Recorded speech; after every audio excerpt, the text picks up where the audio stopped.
carro no Brasil, dependendo da motorização, entre PIS/COFINS, IPI e ICMS, a carga tributária, quando você vende um carro sem imposto, o preço do carro varia de 57 a 63. Depende basicamente se o IPI é 1, 2, 5 ou 20%. Depende do IPI. Mas é isso a carga tributária em cima de carro. Então, por exemplo, para a gente saber quanto vale o nosso carro, nós temos que pegar uma marca que vende carros no planeta Terra com fábricas no planeta Terra, porque aí você consegue ter um medidor que é bom. E, por incrível que pareça, tem pouquíssima marca que vende um carro igual num monte de regiões diferentes do globo. Por exemplo, você pega a Fiat. A Fiat no Brasil, os produtos que ela vende, ela não vende na Europa. A Volkswagen, mesma coisa. A GM, mesma coisa. Então, uma marca que tem o mesmo produto no mundo inteiro é a Toyota. A Toyota vende Toyota Corolla no mundo inteiro, com fábricas no mundo inteiro.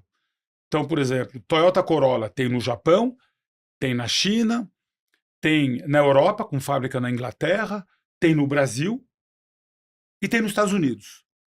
Então, o Corolla dá uma boa ideia de quanto vale um carro nesses países. Então, quanto vale um Toyota Corolla nos Estados Unidos?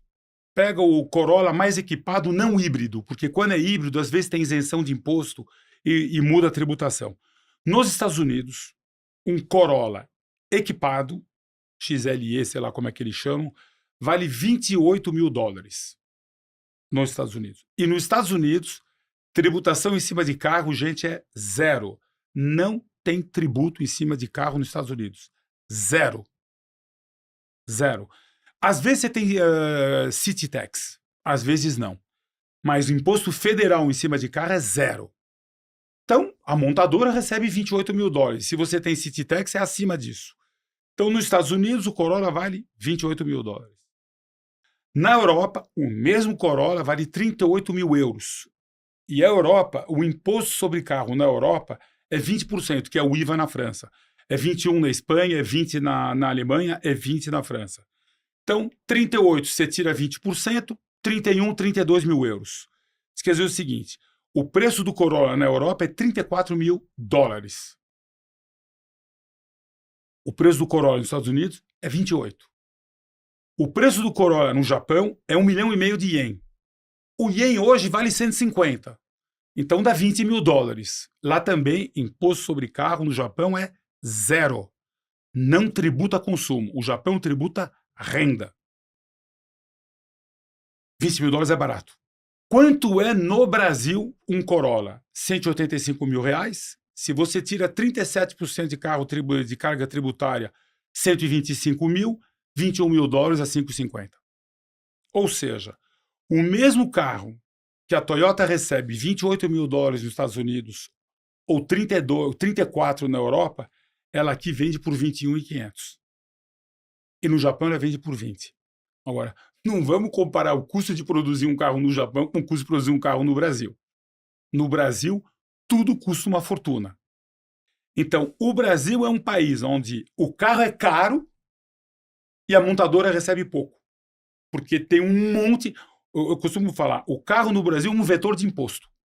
Quanto mais eu vendo, mais o imposto, mais o governo arrecada. O governo arrecada uma fortuna cada vez que a gente vende um carro no Brasil. Não estou considerando os 4% de IPVA, que não existe em nenhum lugar do mundo. E é 4% ao ano, pelo uso do carro. Coisa que não existe em nenhum lugar do mundo. Na França, o IPVA é menos de 1%. Nos Estados Unidos não tem. No Japão não tem. Na China não tem. Aqui tem 4%. E todo ano você paga IPVA. Ou seja, o carro no Brasil é um vetor de imposto para o governo. E na reforma tributária estão querendo cobrar uma taxa extra para carro, que a Anfávia está batalhando para tentar não conseguir. Porque o que acontece é o seguinte, hoje carro arrecada 37. Estão falando que o nosso IVA ele vai estar ao redor de 26, 26,5, 27. cada vez que a gente aumenta, que é o mais alto do mundo fora a Hungria, que é um país eco, cada vez que a gente dá isenção para alguém, então você dá isenção para cesta básica, você dá isenção para remédio. Não estou falando que não tem que dar, mas cada vez que você dá isenção para um setor, os outros têm que arrecadar mais, porque a soma, o Brasil precisa dessa verba para funcionar. Aumentar imposto de renda no Brasil, numa democracia, impossível.